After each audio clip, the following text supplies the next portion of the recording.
Know me, I'm Don Harris. I'm the Vice Provost and Chief Information Officer for the university, and it's my pleasure to welcome you back after lunch and kick off the afternoon session. In thinking about this session and what kind of brief comments I could make to you, I was tempted to, and actually did go on a little trip down memory lane for me. When I came in 2005, one of the things that came with the job was being the University of Oregon representative on the Northwest Academic Computing Consortium. This is a group of colleges and universities in the Pacific Northwest, and by the way, that's very broadly defined as everything from Hawaii to Montana, Alaska to Oregon. The group was formed by a very unique opportunity, and that is that a number of the institutions actually owned a network back in the 90s. And when they sold the network, they got a windfall of about $10 or $12 million.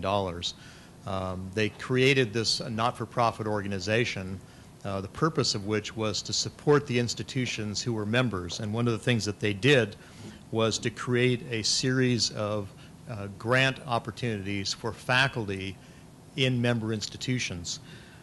Being able to, and one of the jobs that I've had has been as the University of Oregon representative on the grant committee. So that's really been quite exciting because so many of the grants, not all, but many of the grants that this group has given up to $15,000 in startup funds to have been for projects in the digital humanities. In fact, many of our panelists up here, including others that were speakers today, are ones that actually received these grants. And just kind of looking back over the last few years, even going back to 2003 where Nancy Chang received a grant for her tracing ideas through digital sketching. We had a couple of grants in 2004, one with the Yamada Language Lab, then Mark Schlossberg had one for GIS, GPS technology, and Jim Tice had the first Noli Map project back in 2004 as a proof of concept grant. More for the Yamada Center in 2005. We had some things going on in poetry in 2006 and with Second Life in 2006. In fact, the only year I could find out that we didn't really have a good humanities project was 2008, which was the last year that they gave awards. But we did have one from the University of Oregon. It turned out to be someone in the business school, which was fine as well.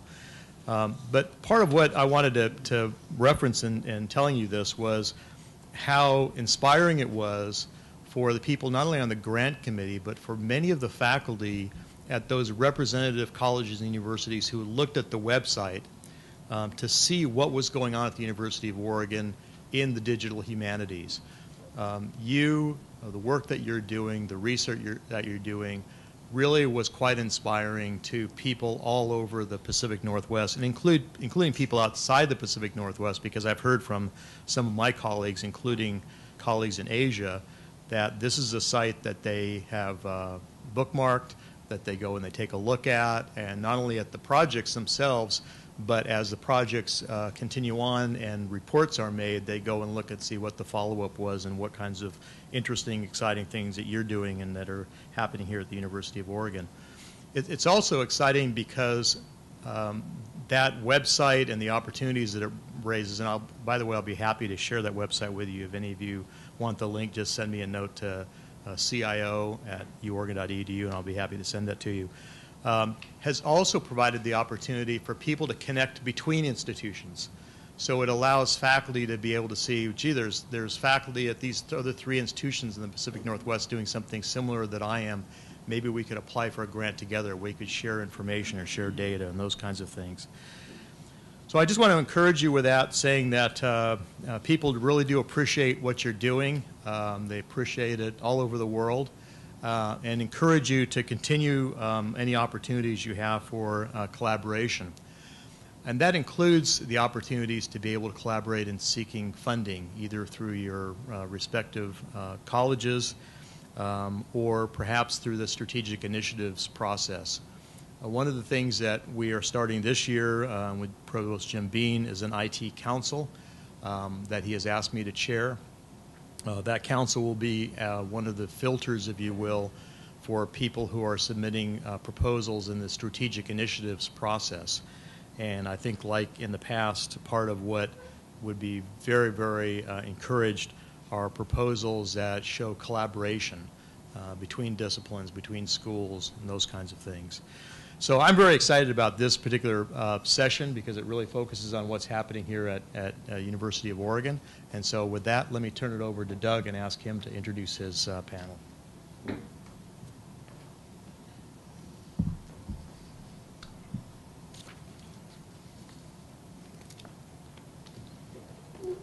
Thanks, Don. I very much appreciate your remarks. And one of the things that I very much appreciated about this day is that there are representatives, of course, here from the various departments and programs at the University of Oregon, but also we have representatives here from both the library and information services, both of which have been crucial to moving the university forward in the directions that we've been talking about.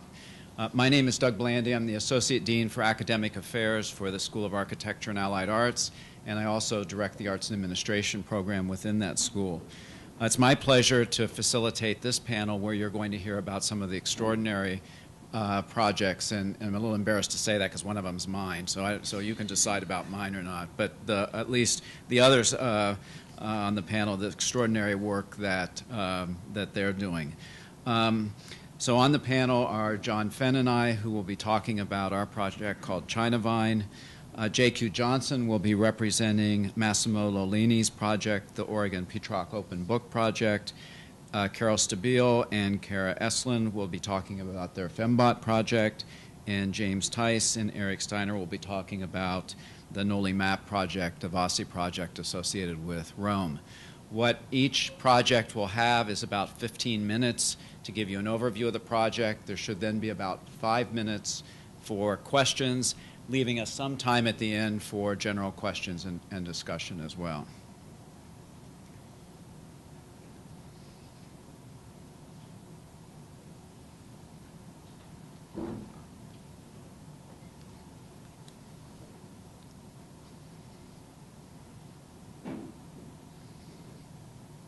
So John Fenn and I are going to talk with you about the project Chinavine.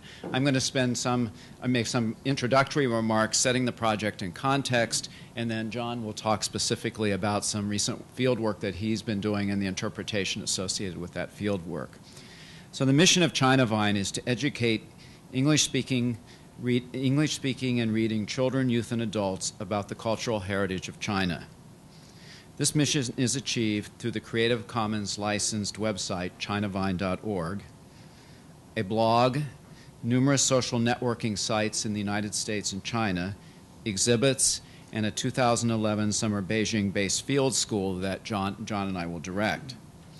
Chinavine first emerged as a partnership between scholars associated with the Center for Community Arts and Cultural Policy at the University of Oregon, the Cultural Heritage Alliance at the University of Central Florida, the Folk Art Research Institute at Shandong University of Art and Design in Jinan, China in 2006. Since then, scholars from the folklore program at Beijing Normal University, the Beijing Folk Literature and Art Association, the Chinese Folk Literature and Art Association, and the Shanghai Folk Literature and Art Association are partnering with the project as well. There are also some additional universities in the United States that have joined, the University of Maine and the Ohio State University being two.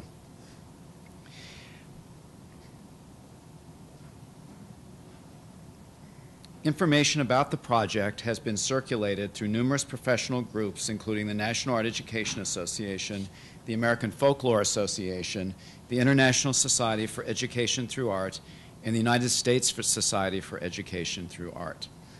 At this point, close to 100 scholars, graduate students, and undergraduate students have contributed to the project since its inception. And these contributors are associated with the fields of folklore, art and humanities,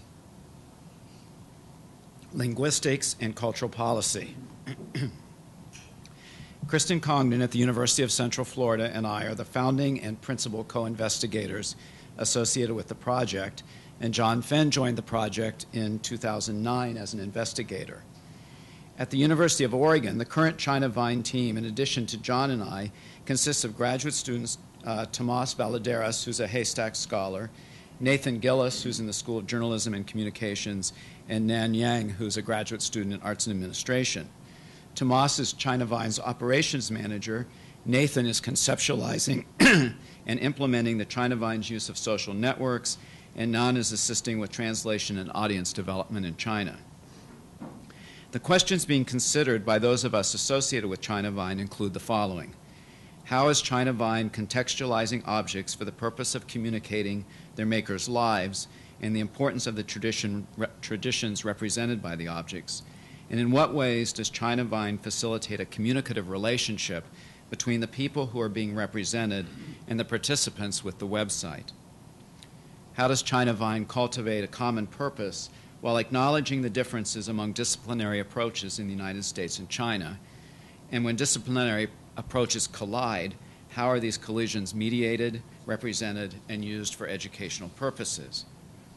How is Chinavine contributing to critical debates over the roles of technology, education, and shifting paradigms of media by presenting the parallel yet intertwined exercises of cultural practice and humanities research as manifest in the digital domain? And what programming and design strategies have been used in this project to take advantage of the innovation that scholars and students bring to the project while simultaneously creating a management system that allows for ease of use, maintenance, and sustainability? Chinavine is in its second iteration, moving into a third that focuses on increased interactivity. And how have the transitions between these iterations been managed, and what is the process for futures planning for the project? Chinavine consists of 4 volumes focusing on 11 villages in Shandong, 7 folk artists in Beijing, and 2 Miao festivals and 2 Miao performance centers in 4 villages in Guizhou.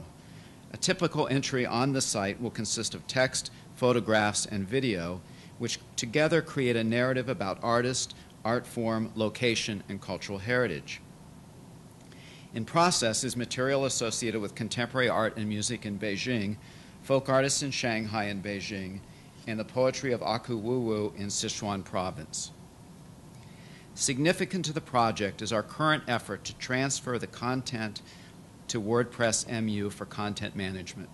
This is being accomplished with the assistance of Kirsten Heyerholzer, who's here in the audience. Raise your hand. Kirsten has been invaluable in the work that we're doing, and her group is extraordinary. At the Knight Library, using WordPress MU, we will allow for the integration of Web 2.0 participatory strategies to build a dynamic community of scholars, teachers, students, and interested others from around the world. Kirsten and her group have assisted Chinavine in identifying categories such as art, artists, place, participate to aid navigability, along with extensive systems of tags permitting visitors to efficiently find content associated with their interests. Materials will also be geotagged for location on an interactive map. Using a breadth of Web 2.0 tools such as blogging, Flickr, Vimeo, and SoundCloud, the number of scholars able to add content to the site will increase. In addition, students, instructors, and the public in general will be able to add and respond to content on the site as well. Using Google Analytics, we know that close to 7,000 unique visitors accessed Chinavine in the past year. Visitors represent approximately 32 countries, with the largest number of visitors living in the United States, followed by China. Visitors in China were associated with 122 eastern and centrally located cities, and during this past year, between 70 and 87% of visitors were new.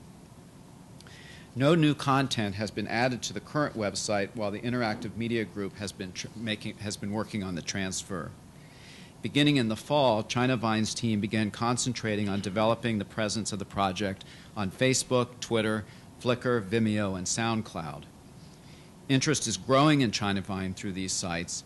Flickr and Vimeo in particular are proving to be excellent forums for distributing content. As best we can tell, the majority of our contacts through these sites are new and include Chinese artists and fellow documentarians on Chinese culture. And this interest on the part of people in China has been motivated us to launch a Chinavine presence on Chinese social networking sites such as RenRen, Sina, and Tudo. Now, given the fields represented by Chinavine scholars, our questions are being addressed through a variety of methods, including, but not limited to, ethnography, history, aesthetics, art, visual anthropology, visual sociology, cultural studies, media studies, material culture studies. And it's important to note that because scholars associated with Chinavine are associated with the U.S. and China, common methodological and interpretive ground is central, or finding common and methodological and interpretive ground is central to the project. So now John Fenn's going to talk about some recent work that he's been doing that will be added to the site and the particular approach that he's taking. Thank you, Doug. Is it possible to kill some of these lights? Do we know? We can kill this one as long as you're looking on your screen. I'll be looking at only screens. My presentation depends somewhat on no, that's not it. Where did you put the? Well, let's get it this way. Let's get in here. And I built this, in Prezi, thinking it'd be all fancy, and then projector doesn't work so well. So we'll go from there. So I'm going to build on what Doug did as an introduction here, talk about the kind of scholarship I've been doing and the kind of inquiry I've been pursuing since coming on board. And I'm hoping to resonate with, modulate, echo the themes of entanglement and some of the ideas that came up in this morning's panel, especially in terms of the digital as object of study, thinking about the kinds of musicians and artists I've been looking at and helping us look at in terms of the way they use digital technologies to create and distribute their art, and then how we might use digital technologies to take a look at their art and think about what it means in light of the Chinavine project. This really great video is going to run, and it's okay, because I'll make this Prezi public and you'll be able to see it. The video might get better in a second. And I'm going to explain to you kind of what we're listening to and hearing. It's only, luckily, partially important. The video I put together, you'll see in a second, it opens up with one shot, but then it starts morphing into these layered things. And it's a series of clips that have been the past 2 years with contemporary musicians, noise musicians, experimental musicians, who are intersecting traditional methods as well as new methods and aesthetics, sort of interrogating them through their own art practices. I put this video together in order to help create an exhibit that the UO Confucius Institute asked us to do for their launch in September. So this was running in the JSMA. This video was projected, it was about this big, a living photograph on a larger panel of still photos. Trying to kind of get this intermedia, transmedia thing going on, and trying to document, present, interpret these artists.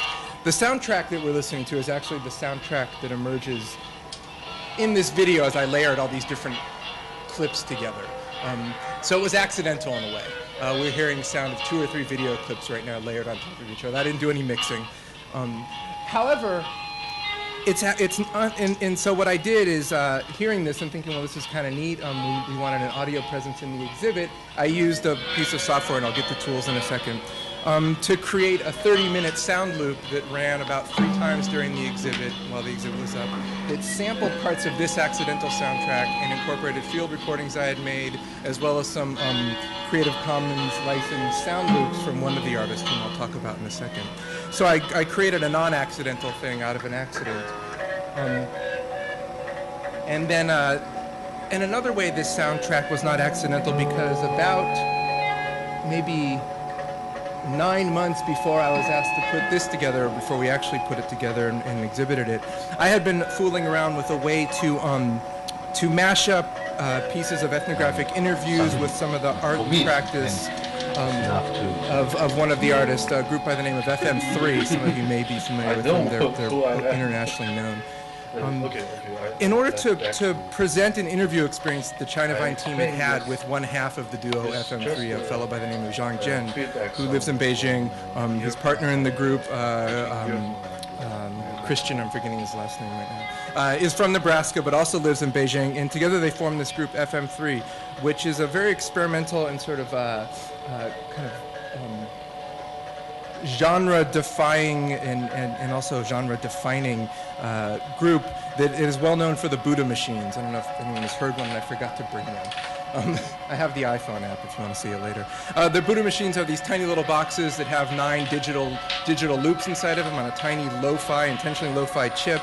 They're referencing Buddha boxes, which are traditionally given out for free in various Buddhist temples from a variety of Buddhist backgrounds for people to meditate to. So FM3 decided to release that as an album. They made their own loops. They also Creative Commons license these loops and post them on their website for people to freely download and remix in whatever way they want. So I was thinking of ways to engage their aesthetic practice with our ethnographic practice, and created some files that I posted to SoundCloud, and that are going to become part of the new Chinavine experiment. In creating those loops, part of my inspiration was this interview experience we had, where Zhang Jian was not just an interviewee with 6 of us sitting around asking him questions interminably, but he was kind of sculpting our experience, sculpting our time as a trickster. He was making jokes. He was performing this really elaborate tea thing for us. And it was more than just an interview. It was kind of a time we had there. And I'm gonna kind of zoom out from this video right now and take a look at if we can. I'm not gonna be able to see the text. This projector is worse than ours in our classroom. What I listed here was some of the tools I used in doing this. Doug already mentioned SoundCloud, and I'll show you SoundCloud in a second. I used Live 8 by Ableton, and I also used Final Cut Pro. Just some of the digital tools that allowed me to start to think in a non-linear manner towards the goals of what I thought I was trying to do here. Non-linear analysis of master both creative and critical thinking, or the aesthetics of the artists we work with as a way to represent their work, and also interpret it, maybe. I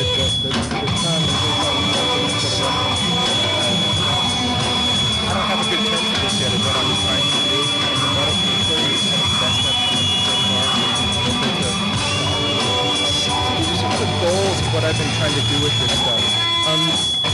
And like I said, in effect, seeking to employ the aesthetic strategies of the artists we're working with in order to explain them. Almost all of the artists that we interviewed so far who are working in experimental underground music, largely in Beijing, employ this sort of mashup, mixology kind of approach to doing things. It's very much embedded in what they're doing. I do have 1 minute, so I want to back out of this video and actually go over and just show you SoundCloud really quick. So this is a tool both for distributing content and eventually creating new. If you're not familiar with SoundCloud, you can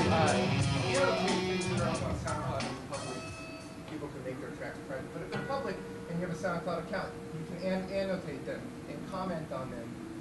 So it becomes a kind of way of enabling this participatory thing that the new Chinavine website redesign is aiming for, trying to use social media and digital tools of distribution in order to engage larger conversations about art and digital culture. So that's my 7.5 minutes on the Chinavine stuff. So hopefully I've left it open enough that there'll be some questions afterwards. So we have about 5 minutes for questions or comments on this project.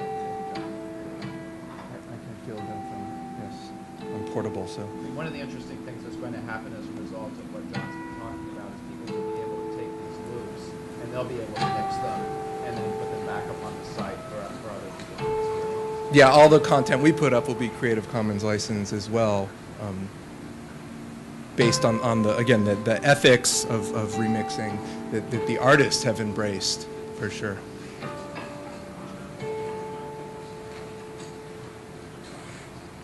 Oh, yes.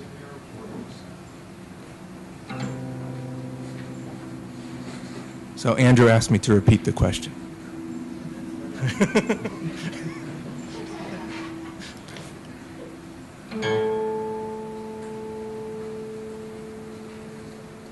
There's nothing to repeat yet. Perfect. So what I'll do is I'm certainly going to make this Prezi publicly available. Oh, in the back. Oh, Kate. All right, Kate.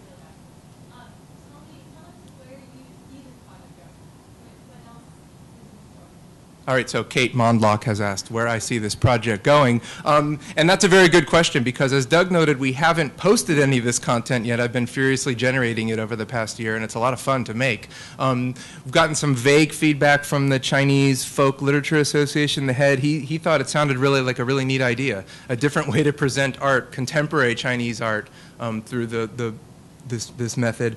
But I see it as kind of pushing the boundaries of how digital humanities and digital tools, again, looking at the digital culture as object of study, but also using these digital tools to create a kind of non-linear way of thinking about it that is not entirely text-based, but then ultimately was something I could write about or people could engage in conversations about, but also have some other objects or entities to look at and deal with. I'm hoping it'll also, in the participatory environment of the new Chinavine site, will get people to remix things or add their own insights into it. You know, people who are big fans of FM3. I mean, one of the struggles I had in trying to write the description about FM3, and this is not necessarily something that the first iteration of Chinavine encountered, is that there's so much on the web about FM3. I mean, they have all these Wikipedia entries. They have their own 2 or 3 of their own blogs. They have a Vimeo channel, a YouTube channel. So they're already out there talking about themselves and promoting themselves, and people are interpreting them. You know, there's umpteen million reviews of each iteration of the Buddha machine. So for me to kind of digest all that into one little neat paragraph on the Chinavine page seemed kind of like a silly exercise because there's so much out there already. I mean, I could have just put a series of links to learn more about FM3. Go read this. Go read this. But at the same time, as a scholar, I kind of want to put my interpretation on it. So it's that text as well as this stuff that I think. So I want to push the project in some unknown direction too at this point. Just, and if I could expand, I thought your comment this morning was interesting about digital as tool, as digital as object of study. In a sense, this project is both, in that we're creating this dynamic learning community that we're watching unfold, and in the process of that, that's helping us work with our students who are cultural workers to know how to advance the kind of work that they're doing. In turn, there are going to be and are already young people across this country who are engaging with this content and will help shape it through participatory strategies. In addition, which we didn't anticipate, there's growing interest in this project in China. And so what we're going to be looking at in probably the coming year is how to work with that growing audience in a way that makes it meaningful for them as well. Jonathan Juffa. Yeah, I just wanted you to say more about the difference between your writing about it as a scholar and all the information that's out there. I mean, the internet's full of information. It's not the same as scholarship. No. Right. No. So, Yeah. how do you see the difference, especially in the multimedia environment? Like, it's a journal article, 50 magazine article, they're all Mm-hmm. But in your space, how are you thinking about that? Yeah, so Jonathan Stern has asked about the difference between the kind of writing that I might do as a scholar and the other stuff, the multitude of things available about any one of the artists. FM3 is the most prominent right now, and I think that it's part of it is sort of engaging in this kind of free-form, nonlinear inquiry through doing this creative process has pushed me to think about, for example, what FM3 does in a slightly different way than I've read about people interpreting them, right? A lot of the stuff written about them is from either experimental music blogs or journalists who are covering them as this sort of new thing emerging out of old China. I mean, all these old new dichotomies we've been talking about all morning are used to describe a wide range of cultural phenomena. And so I think my writing on the Chinavine site is probably going to be different from any other kind of writing I do because of the audience of the Chinavine site. We don't have overly academic prose. It's written for a general audience, K through 20, largely. So very general. So we try to. It sticks to the more descriptive end of analysis and interpretation. Again, in collaboration with Chinese partners, Chinese scholars who are working on similar stuff who have helped us. So my writing is going to, I think, be multifaceted or multimodal. There'll be some of that's going to end up on the Chinavine page that might just be a distillation of stuff that already exists, or a pointing to, in this case, to different resources and a kind of gathering of them. And then I think also there'll be some writing that'll come out of it that'll maybe talk about processes of interpretation and analysis trying to wrangle some of this stuff that I just spent 7 minutes trying to wrangle. So I think it'll hopefully give some critical reflection on what digital humanities, digital scholarship can be, in addition to illuminating the kinds of aesthetic practices that contemporary experimental musicians in China are engaging. And in addition, the scholarly content will be accessed in particular ways, and then through the link that's called Participate is where other people who are not part of the scholars, who are officially associated with that, the scholarly part of the project, where that conversation will unfold. Yeah, so it's also emerging too. I think I don't have a very firm idea of how my writing would differ, but I have this sort of intuitive sense that I will, by doing this sort of stuff, it'll push me to think about it and write about it in different ways than is already out there. So we should move Okay. to the next project.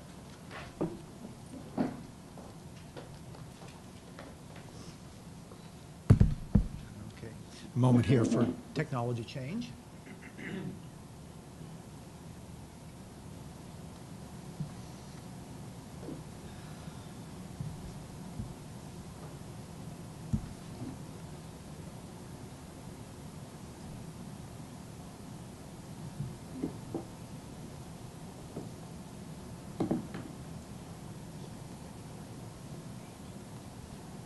So I'm not Massimo Lollini. My name's J.Q. Johnson. Massimo this morning reported that he was ill and was unable to make it, so I'm pinch hitting with very minimal preparation. That means that I'll be talking about something a little bit different, very much a small piece of Lollini's Oregon Petrarch Open Book Project, rather than about Massimo's project, as you might hope to hear in this presentation. I'm going to, I think,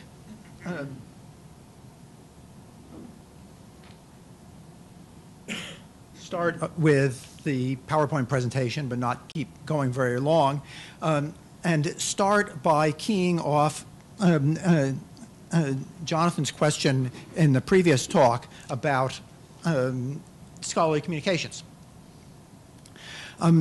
It's ironic to me, given our focus today on digital scholarship, that scholarly communication is so blatantly conservative, at least when you look at the deliverables. I recall Colin's observation this morning about the scholarship in philosophy being explicitly the work of a single author, the heroic model, if you will, and compare that with the way a computer game is produced, massively team-based production, or even with production of a journal paper in high-energy physics, where you routinely have 100 authors on the author list.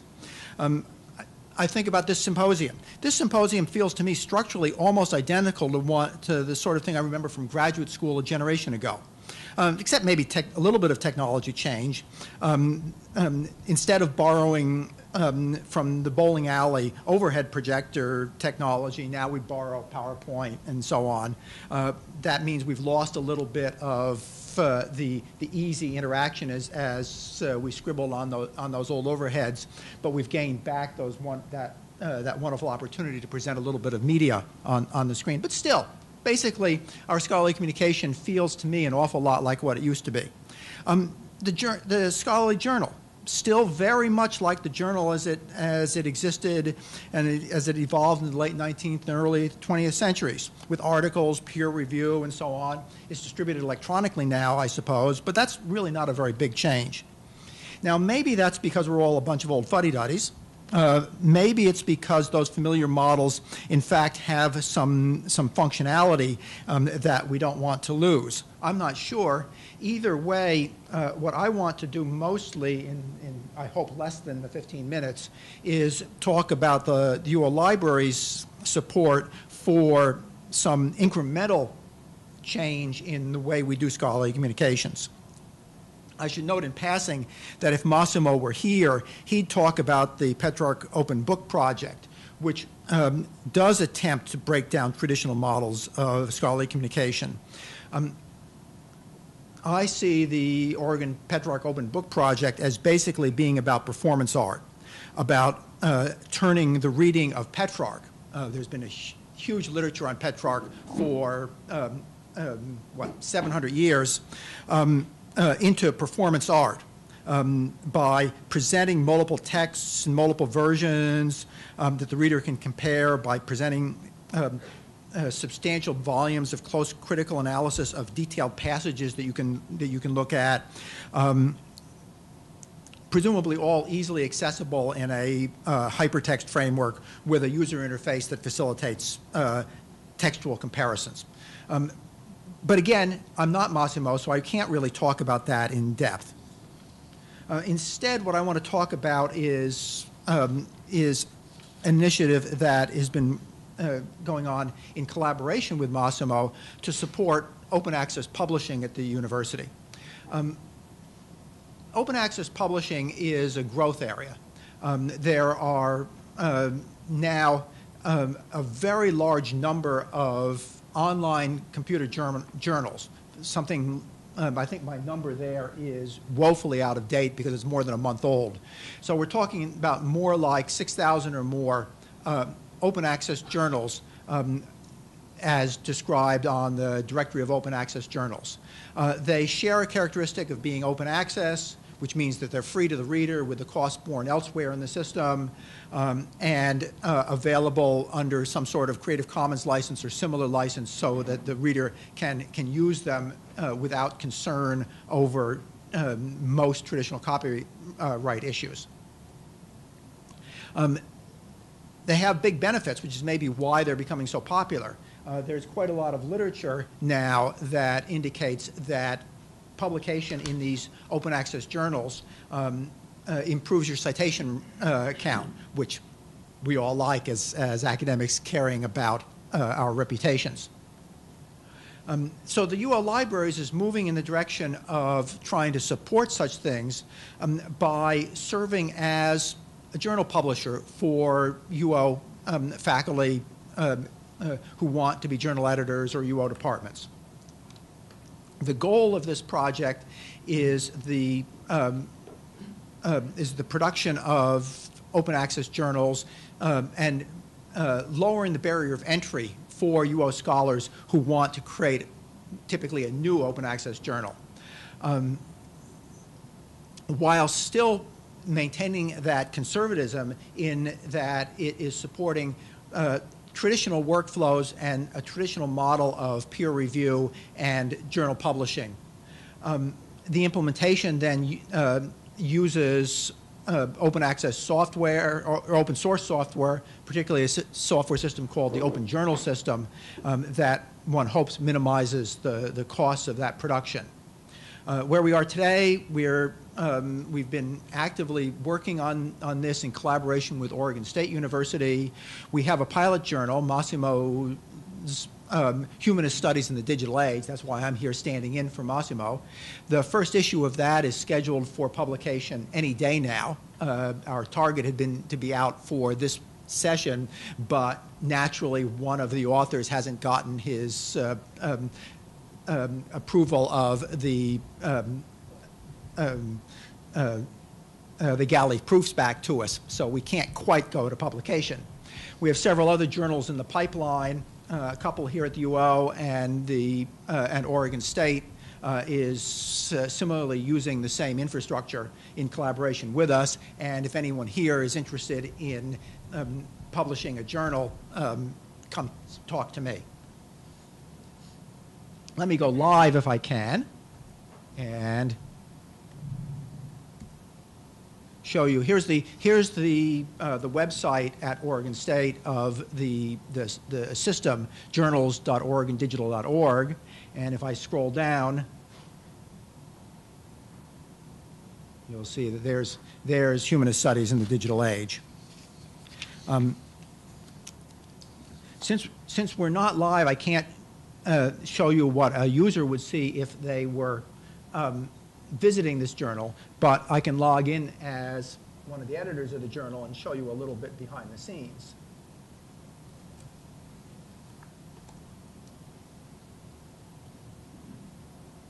and give me a moment here.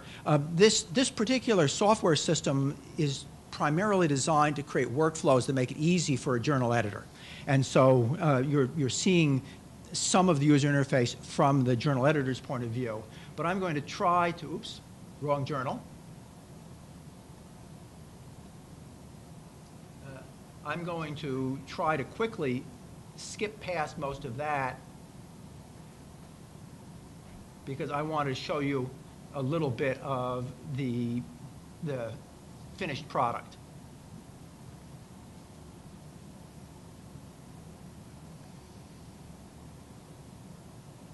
And those of you who are already familiar with the Open Journal system, this is all old hat for you, but many of you, I think, are not. Okay, now we're to the point where if you came to this site a week from today, you'd be able to follow along. It's a traditional journal, traditional table of contents with a large set of articles with authors and so on. Let me point out a couple of things.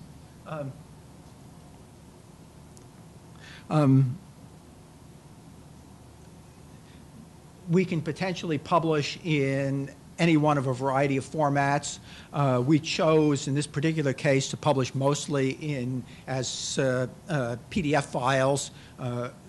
Again, a nod to the past, if you will, but probably effective in terms of producing something that is easy to cite because it has pages, that is easy to print and hence read when you forgot your iPad, and so on.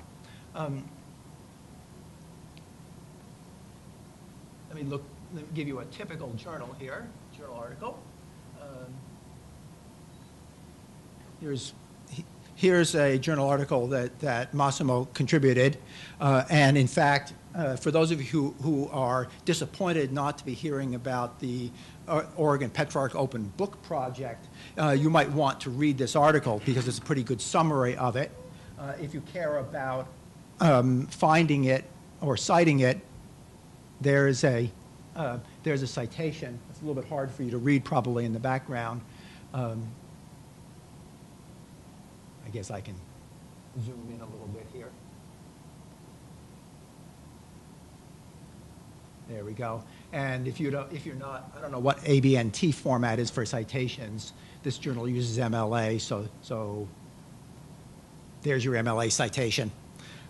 But go to journals.oregondigital.org instead to read about the Oregon Petrarch Open Book. And there are a few other nods to modern technology, a facility for maintaining a comment trail so that we could expect scholars to build a small community engaging in a conversation about the particular article, things like that. But the primary focus of the article,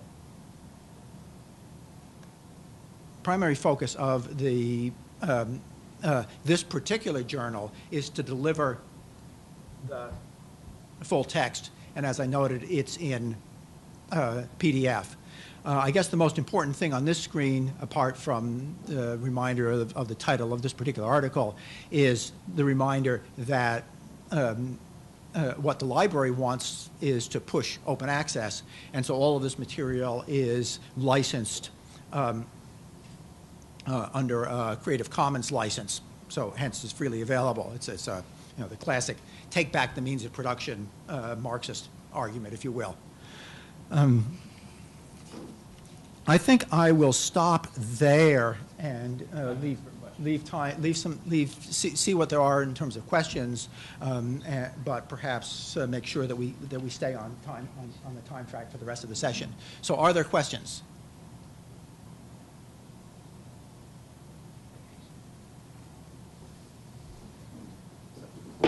So I have a question. Okay. So what is the process? So as a faculty member who would be interested in establishing a journal through this possibility, what is my first step. Your first step is to call me personally, JQ Johnson, or send me email, and we'll discuss your needs. Basically, the library is still in the process of deciding in detail what suite of services makes sense to faculty and that can be provided.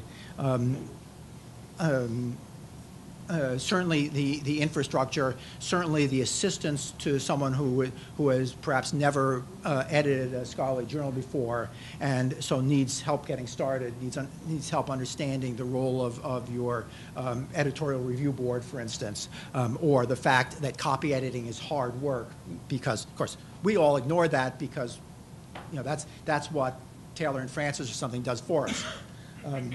Whereas if you're doing it yourself, you have to figure out how to support that. So I'll have that conversation, and we'll come up with a plan.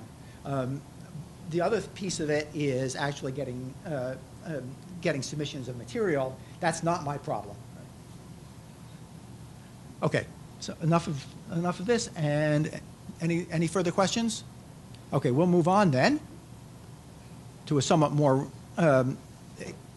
experimental and radical approach to scholarly publishing and scholarly communications.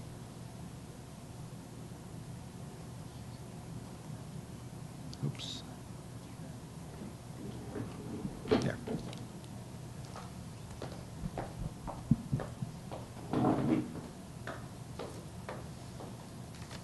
I guess we need lights now.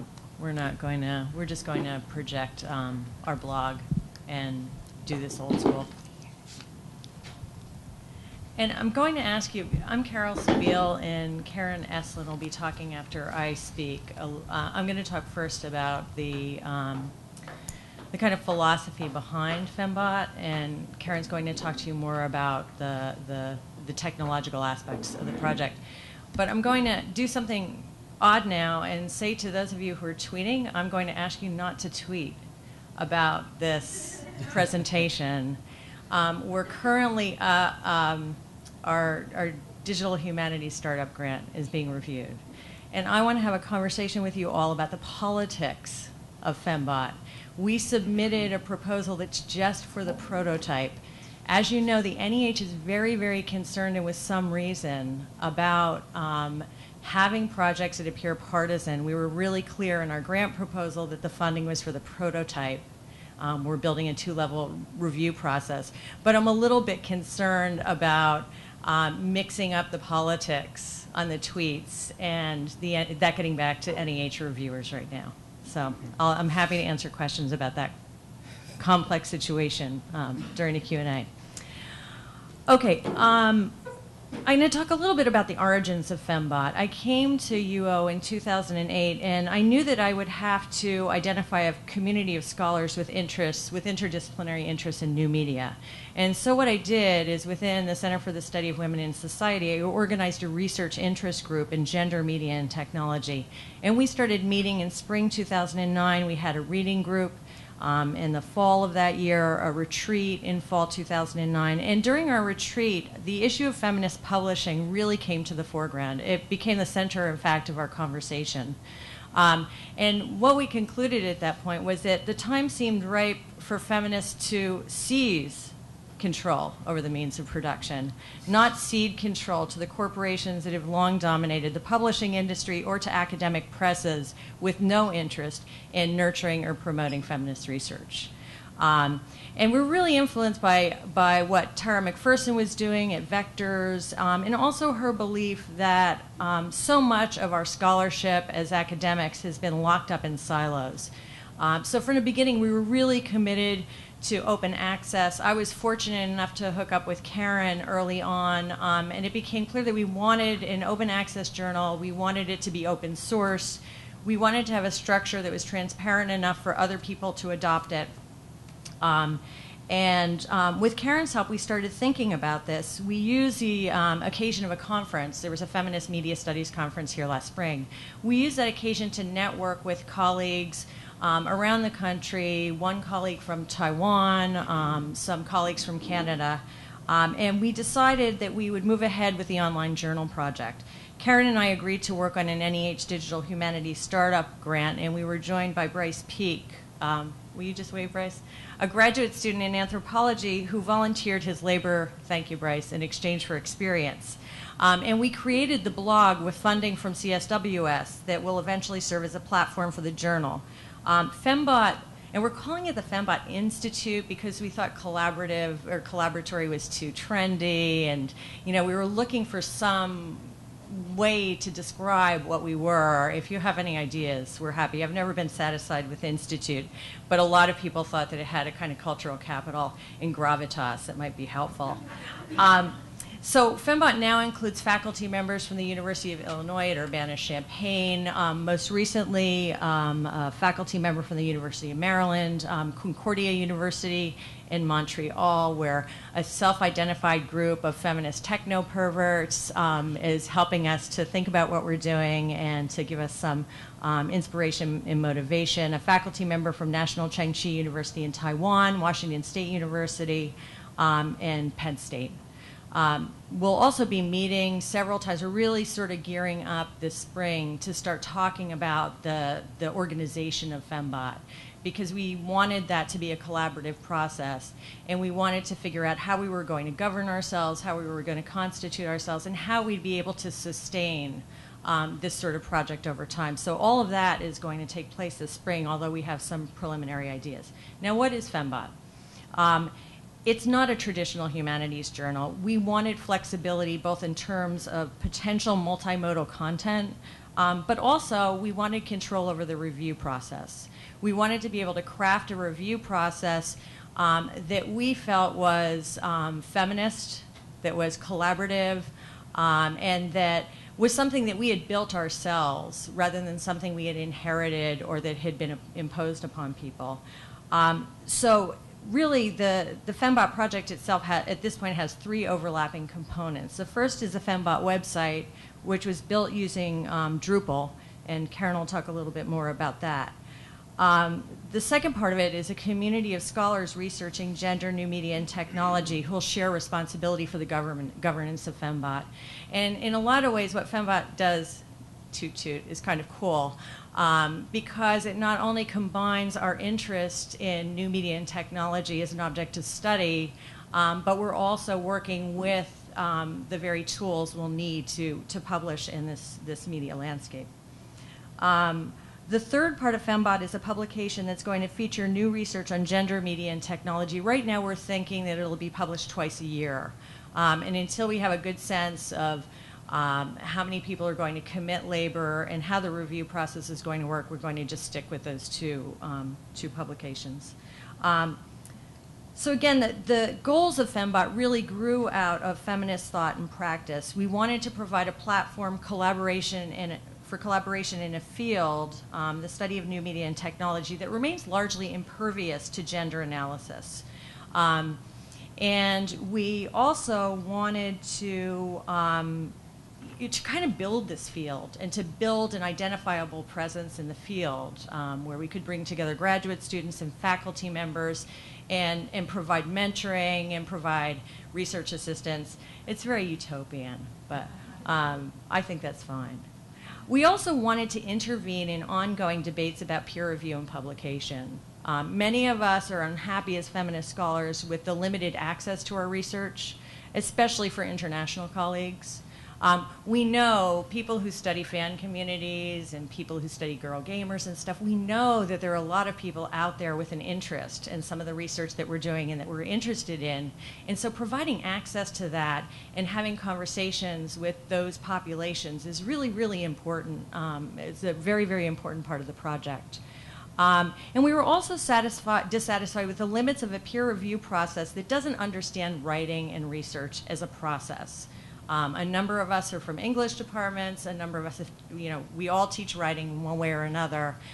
We really take, mentoring junior faculty members and graduate students very seriously, and felt that these new tools gave us a way to model a kind of intellectual community and a kind of process that hitherto really hasn't been available.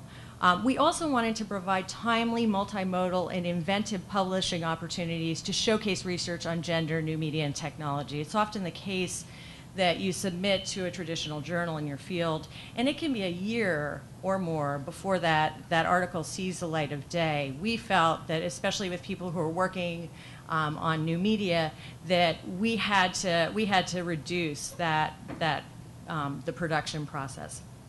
Okay, so I'm going to talk really quickly about the review process for Fembot before turning things over to Karen.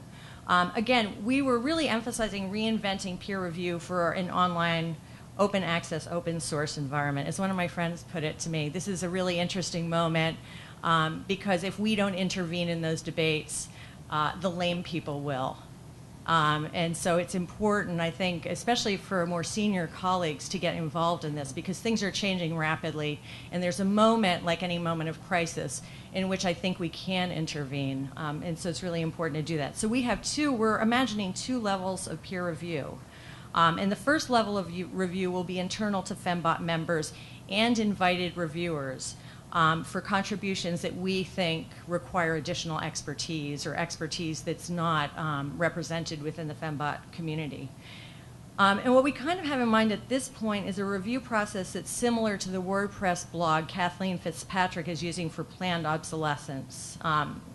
And we really felt that this is preferable to the kind of weblog scroll used by Haystack and other groups for their forums.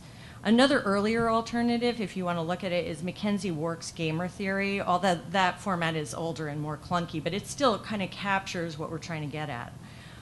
We want contributors and reviewers to be able to speak to one another, and we want other Fembot members to comment not just on the contribution, but on the reviewers' comments as well, right? So we want people to have this kind of dialogue that's never been possible before. And we thought that by encouraging contributors to consider these multiple levels of review, by having reviewers, in fact, be accountable for their comments, we could model the kind of collaborative community that we want to build. And so we're very consciously moving away from blind review in our review process, believing that A, blind review in subfields in the humanities has always been difficult, if not impossible at best. And those of us who have reviewed for journals will vouch for the fact that we very often know, in a lot of ways, whose student is submitting a paper or who's submitting a paper. And second, we also believe that academics, like contributors to online forums, tend to behave more generously and respectfully when they're not anonymous. And C, we, especially because this is an interdisciplinary field, it's really helpful for contributors to know the disciplinary perspective of those who review their interdisciplinary research. I think that's really crucial to understanding and respectfully and generatively responding to their commentary. If you don't know what field people come from, often their comments can seem, as if they come out of thin air. So that's the first level of review. The second level of review, and this would happen after the contributor has had the opportunity to revise her or his text based on the commentary provided in the first level of review. And we're anticipating a 2-month period for author revisions. Then the contribution goes public for an additional 2 months. And this would be a moderated discussion open to scholars not affiliated with Fembot as well as the general public. So after the authors had a chance to do the first revision, the contribution goes public and other people can comment on it. Now after the author has addressed any additional comments, the contribution gets published and then it'll be archived in a specific issue. That'll be edited by Fembot's first guest editor, who will be deciding this spring. We're really envisioning a fully online process that shares goals with the Social Science Research Council's dissertation proposal development program, insofar as it can aid those scholars working in emerging research areas or across traditional disciplines to connect with each other, to see what kind of research is going to be most relevant to what they're working on, and really to kind of, create a community that's often difficult to locate or create. So that's all I got, and I'll pass it along to Karen. After Karen's done, we'll see, if Bryce has anything he wants to add. Great. So it's about 5 minutes. Oh, good. Well, I'll try and I'll go quickly and leave time for questions. So I'm mainly going to talk about the prototype, and thankfully JQ already talked a lot about open access and open source, so I'll just skip that part of my talk. What is very different, though, about what we're trying to do is we're trying to really break down this model. So what you see in things like Open Journal System and a lot of online publications is they're taking the print publication and then they're just putting it online, right? The PDF is a great example of that. And we're saying, well, that's really not what we want and what we need. And right now we're at a time where commercial publishers are making so much money off of our current infrastructure that they have no reason to try and change this model. There is nothing that is actually incentivizing them to do anything differently. So what we're trying to actually do is take control of the model and say, what is it actually that we need? And what is going to make our research better, whether it's studying the digital object, whether it's using the digital tools and presenting them online, and how is that all going to function in a way that makes sense. And then in this prototype, I think what is crucial is that it doesn't have to be isolated to Fembot. So part of the components that we're building in Drupal will include the commenting system, as Carol pointed out. Another way to think of it, for those of you who haven't seen planned obsolescence, is kind of like the Microsoft Word commenting, when you're commenting in the side, or if you're going to tag and comment within a photo on Flickr. But so that it's all there layered in a way that a dialogue is presented rather than scrolling in kind of a hierarchical fashion. Another part of the system we're building is where those comments can actually be aggregated. So I, as a scholar, could take all of my comments together and put them in my portfolio so I could showcase them and show them as part of the contributions that I had made to that field. And that's another way, really, that we want to, again, incentivize this activity and make sure that we're really promoting this production. So with this tool, because it's not limited to just a journal, you could use this in your dissertation.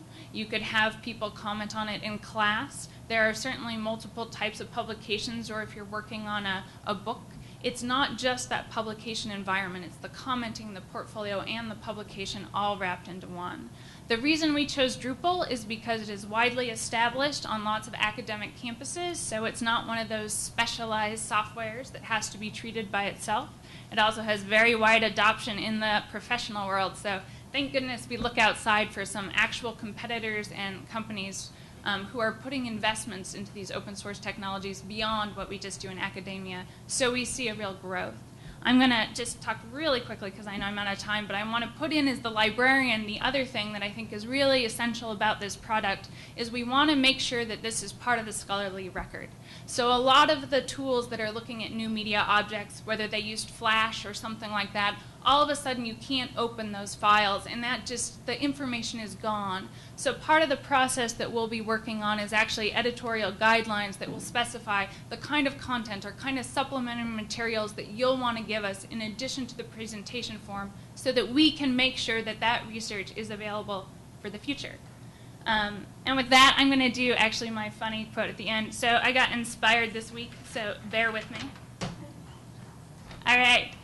So 30 years ago, we couldn't know that something called the internet would lead to a scholarly publishing revolution.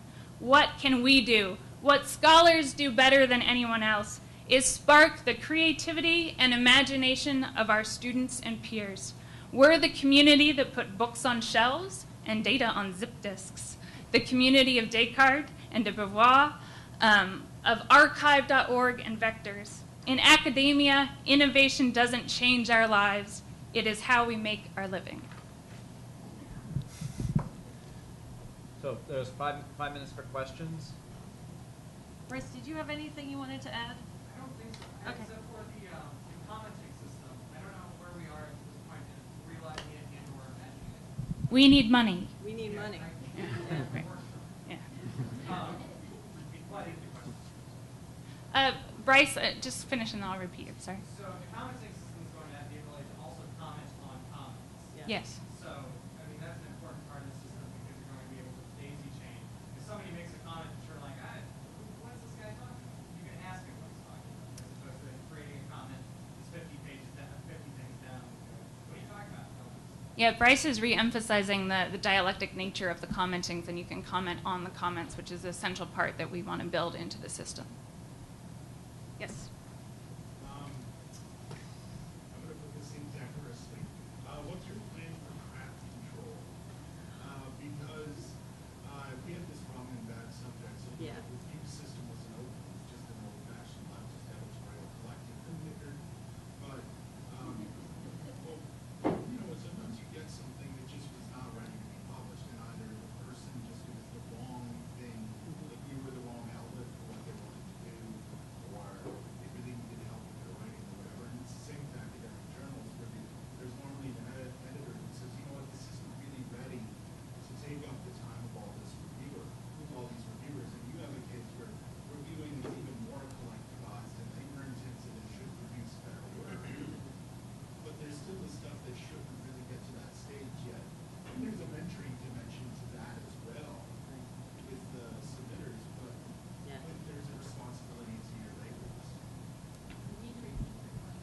Yet Jonathan's question had to do with quality control.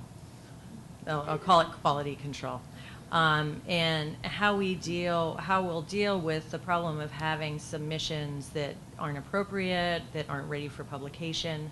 And we thought that by having Fembot be an institute, first of all, the first thing that we would do would be solicit from members. And so that might be one initial level of quality control, especially in the beginning. But then you're right. I mean, and I think that what some of us had talked about, and correct me, there are other Fembot members scattered throughout the audience. You know, I think that what we had talked a little bit about that, as well as problems with spam and trolling. You know, I think that what we'll do is we'll have guest editors for various issues, and those are the people who will have to run interference. If they feel that something isn't appropriate, they can send it to other members of the Institute just for a reality check, because it's always helpful. I mean, sometimes people see things in an article or a submission that you don't see, and so I think it's really important to give that submission a chance. But then they're going to have to respond and say exactly that, right? This isn't ready for publication. This isn't what we have in mind. Here are the things that you need to do. But we do think that that's an important part of the mentoring process, rather than the flat out. We were comparing notes at a thing last week where two of us who had submitted to American Studies Quarterly got basically the same rejection for two very different articles that had to do with it not being timely enough. And we don't want people to have that experience. We want people to get some feedback, no matter how bad the submission is. There's a chance to intervene there and to give them something productive to take away, I think. So we should move to the next presentation.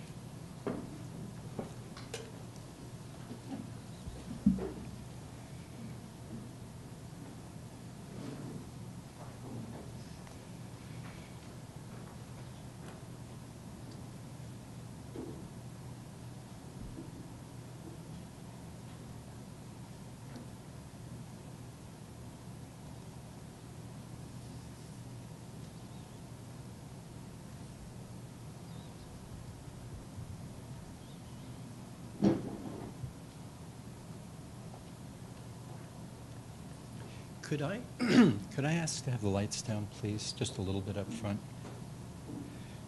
This afternoon, Eric Steiner, my colleague, and I are going to do a kind of tag team presentation. So I hope we'll try to make that transition as smooth as possible. Hi. Just a personal anecdote. I began the digital work on Rome about 8 years ago. I walked into the infographics lab, and I was introduced to Eric Steiner by Jim Meacham, the director of the lab. And I quickly learned that Eric, I'm an architect, and I discovered that Eric, who's a geographer, cartographer, thought like an architect. And Eric paid me the great compliment of saying that I thought like a geographer / cartographer. So I think that's been the basis for a very productive collaboration, and one that's been a lot of fun. The projects that we would like to talk about this afternoon are basically 3 in number, and they extend over an 8-year period. And they include work that has had various, let's say, impacts, or they've been disseminated in different ways, and we'll go into that a little bit. And I think rather than talking about the theory of all of these, what I'd like to do is to give you a snapshot of each one, and I think important issues will emerge as we discuss them. I would like to say as a preface, however, that the study of Rome for me has been something that I began as a graduate student, and I've lived in Rome for a part of my life and enjoyed it tremendously. My interest in Rome has resulted, is really generated by two factors or two concerns. First of all, I believe the study of Rome is important for its intrinsic value. It is the center of Western civilization, and I think there are many lessons to be learned there. As an architect, I also see it as instrumental That is, there are lessons to be learned for students of architecture or any student who's concerned about the physical and cultural environment. Now, moving on a little bit, I also wanted to say something to Don Harris, if he's here. I'm not sure if he's here still. Yes. The grant that Eric and I received from the Northwest Academic Computing Consortium was a milestone for us in the sense that the $10,000 grant and $5,000 subsequent award for our effort was really a breakthrough for us. And to date, we've generated, I don't know, depending on your accounting, maybe $500,000 in research toward our work. So starting a project that we thought 12 people would be interested in, we've had the good fortune of developing 2 websites that have had probably as many as 150,000 hits, and considering that 10,000 of those were mine, it's still a considerable number. The 3 projects that I wanted to talk about this afternoon with Eric are the ones listed here or noted here. The first is the most recent. This is a traveling exhibition that has a complement of digital media, and it's an exhibition which was at the Jordan Schnitzer Museum of Art. Giuseppe Vazzi's Rome: Lasting Impressions from the Age of the Grand Tour. Myself and James Harper, Associate Professor of Art History, were curators of the exhibition. And then there was an important, very important collaboration with the Infographics Lab, Eric Steiner, and also Ken Cato, who's in the back of the room there now, along with students, both graduate and undergraduate students who helped on the project. I'll be talking about each of these in turn more. The interactive website, Imago Urbis, Giuseppe Vazzi's Grand Tour of Rome, was developed with Eric and myself, along with collaborators in Rome and students here at the U of O. And what got this whole thing started is the 2005 interactive Noli Map website, authored by myself and Eric and collaborators listed here, particularly Alan Seen, Mark Brenneman, and Ben Humphrey. So, Giuseppe Vazzi's Rome, and here I would direct your attention, if not now, perhaps after our session is over, if you're so inclined. There is a touchscreen monitor in the back of the room, which was part of the exhibition. There are also some iPads that we have here too, which were designed especially for that exhibition. The exhibition itself, perhaps some of you had an opportunity to see the show, consisted of 120 works of art from the 18th century, from the Getty Museum to the Philadelphia Museum of Art and points in between. And the show dealt with, was designed as a thematic display that included cartography, the pictorial tradition in 18th century Rome representing the city, something very close to my heart, the social and cultural issues and factors contributing to the phenomenon of the Grand Tour, which is really the grandfather of modern tourism. So this show had kiosks installed, which were touchscreen activated, which were designed by Eric. I don't know if you want to say anything about that at this point. Designed by Eric to really dive into the content and make it accessible to the museum-going public. One of the principles that was very important for us in thinking about this exhibition with Jamie Harper and Eric and Ken and others was that the work that, the original artwork was work that was to be privileged, that was not to be sidelined with the digital media. So our goal was to find ways to enhance the original works of art. So in this particular room or gallery of the larger gallery, it was possible to use iPads that were strategically placed in front of works of art that would allow the visitor to delve more deeply into those works of art, compare them with other artists. In other words, to do things that would not have been possible in a traditional museum setting. We'd get that extra depth and resonance with the work. This is another view. This example in particular is looking at the Noli map that Doug mentioned with an iPad positioned in front of it so that one could actually see in a kind of microscopic way the map itself. So you had the real thing, and then you had other ways of understanding it and interpreting it as well. Did you want to say something about the website, the Noli map website? One of the things I'd like to share is just simply the process we've gone about. As Jim showed you, we've kind of started with this Noli map website back in 2004, 2005, and evolved to the point where we had this museum exhibit that showed this fall and will be continuing on to Princeton and possibly other locations.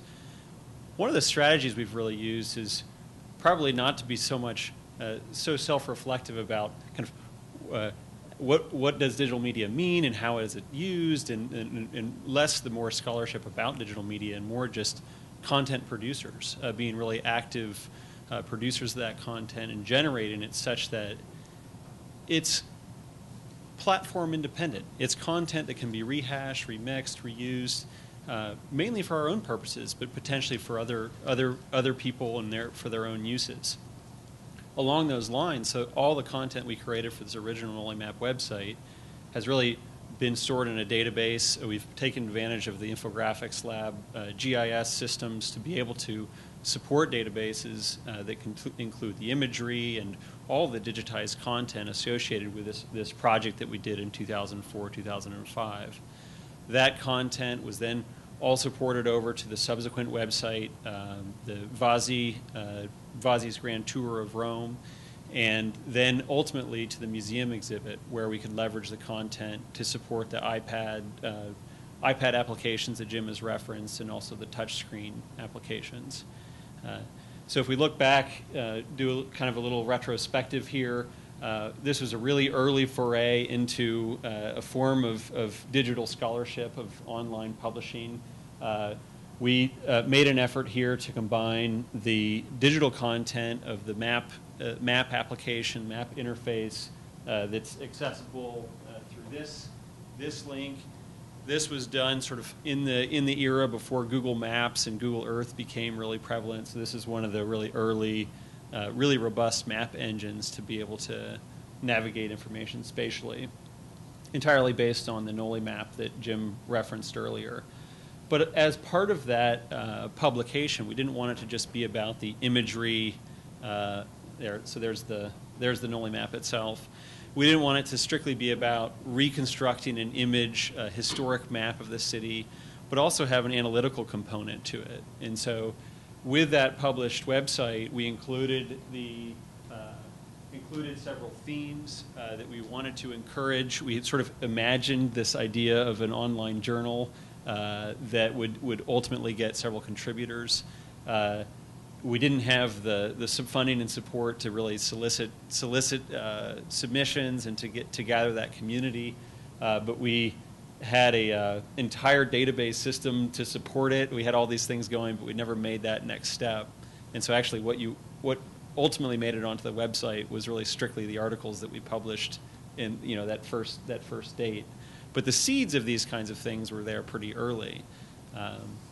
So our model from here was so here's the map. One of the things we did, we just have a few slides here about that reconstruction process, taking the 12 plates of the map and forming it into a single whole, which really provided the crux of the website and the analysis associated with it. I'm not sure if you wanted to make specific points about these. But one of the features here is that it's extremely accurate, and it matches up to the modern day photography. Our idea here is really that if we are able to catalog and record these rich data sets that can emerge from these historic maps, really that cartographers that thought of themselves as database experts that stored incredible amounts of information in these documents. If we can catalog it and store it and build on that and build layers into it, we can subsequently provide a platform for other scholars to have interpretations about it and to really uncover the spatial logic of the past, the spatial logic of Rome in this case. That model for Jim's interest is really about the urban form, urbanism, but also includes the interest in the social experience, the kind of experience of the city of Rome. So being able to examine the city through this spatial perspective really offers a lot of opportunities. For example, this diagram you're looking at here, it doesn't project very well, is mapped on the Noli map, which incidentally was so accurate that it was used by the city of Rome right through 1960. It still is the best map to look at the center of the city, the most accurate. This is a map showing the wall circuits of Rome, which emerge or start in the Palatine Hill, that kind of blue zone in the middle, and move out to the Republican and later Imperial wall circuit and some of the Renaissance and Baroque and medieval wall circuits to the left. So that simple problem of how do you represent how the city grew is here represented in one way and can become the basis then for a more intense investigation. I think that what we've done is in amassing information is, facts are basically inert unless you do something with them. So once those facts are understood, patterns begin to emerge, a structure can be discerned, then I think one is on the road to making insights, which can be very important. And one of the aspects of working in a digital environment is that it's possible to make connections that in the print world were just very hard to make. I mean, the map is 6 feet by 8 feet. There are books over here that have information, and books in another library perhaps that are folio size that make that coming together a very difficult proposition. The media, I don't know if anyone's mentioned Marshall McLuhan, maybe it's me in my generation, but the media for us has allowed a more fluid and seamless investigation where I think, at least for us, important discoveries have been made.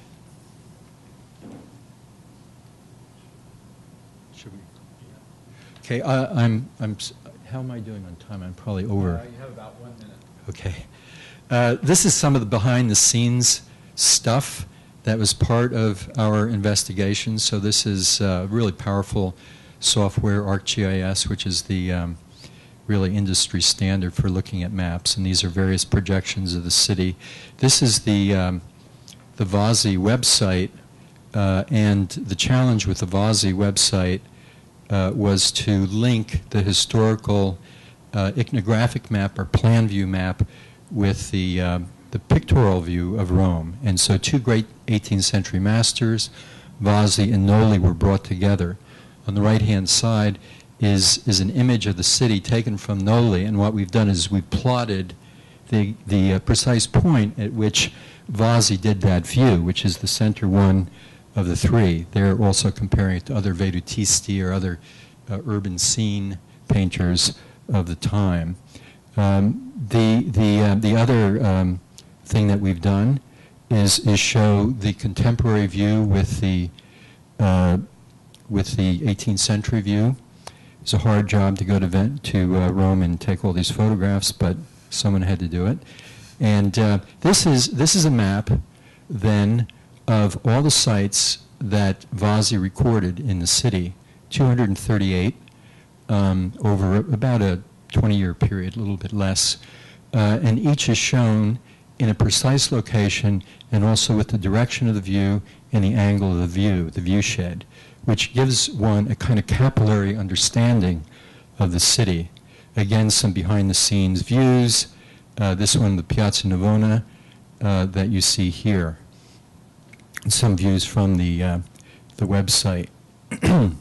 I wanted to actually end by talking about another project that we have in the works called the Spatial History of Rome, the GIS Forma Urbis Roma project that we were fortunate enough to have funded by the Loki Initiative for Science and the Human Condition, which is looking at the city as a series of layers.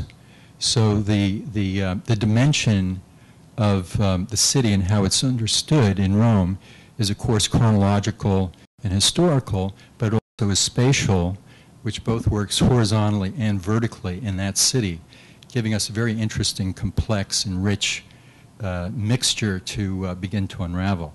Maybe I'll just end there. Yeah, so you have about 5 minutes for questions. Okay. So maybe there's...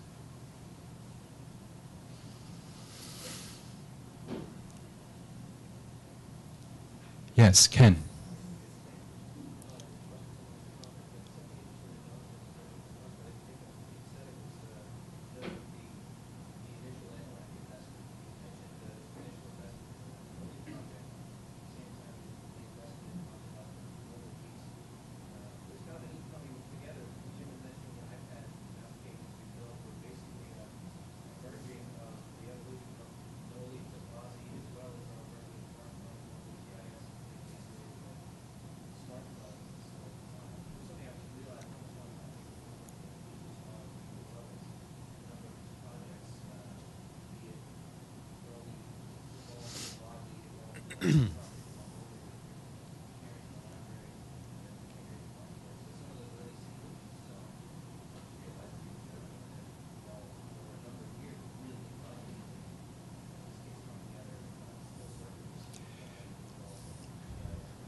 Right. I think Ken's point is that the seeds of digital technology and scholarship of this sort is not neatly delimited. You're not quite sure where it might go.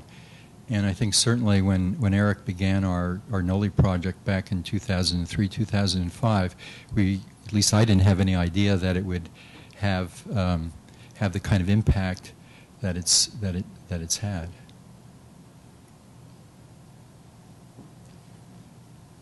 So we're at the end of our time, so what we have both question. Yeah, I just have a brief question, and this might not be a concern to you, but I know you said in the Bosnia exhibition you attempted to work and not overwhelm artwork with the digital media, and in practice, did you find that that was successful? Did you get any feedback on that? Well, we have had a roundtable or a kind of debriefing from the exhibition, and Sharon Kaplan, who was the person in charge of that aspect of the exhibition and very fine worker at the museum, gave me the impression that the digital component was a very popular part of the show, that maybe not surprisingly, young people engaged with it in a very robust way. Nothing got broken, but very robust way, and they liked it. They had fun. Others have just anecdotally told me that actually the original work of art, you could, in some cases, you couldn't get that close because of security reasons.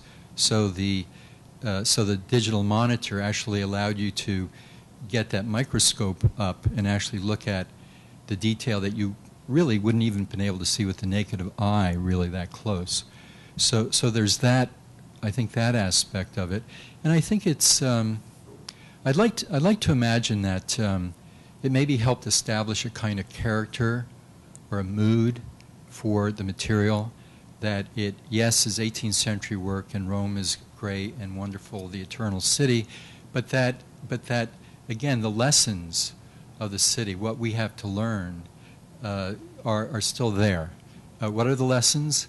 Buildings don't have to be objects. Buildings can be connected to some kind of urban tissue. The space is important, not just left over. Piazze, streets are ways in which we live in the city. So I think that I think some of that came through more robustly than it would have otherwise.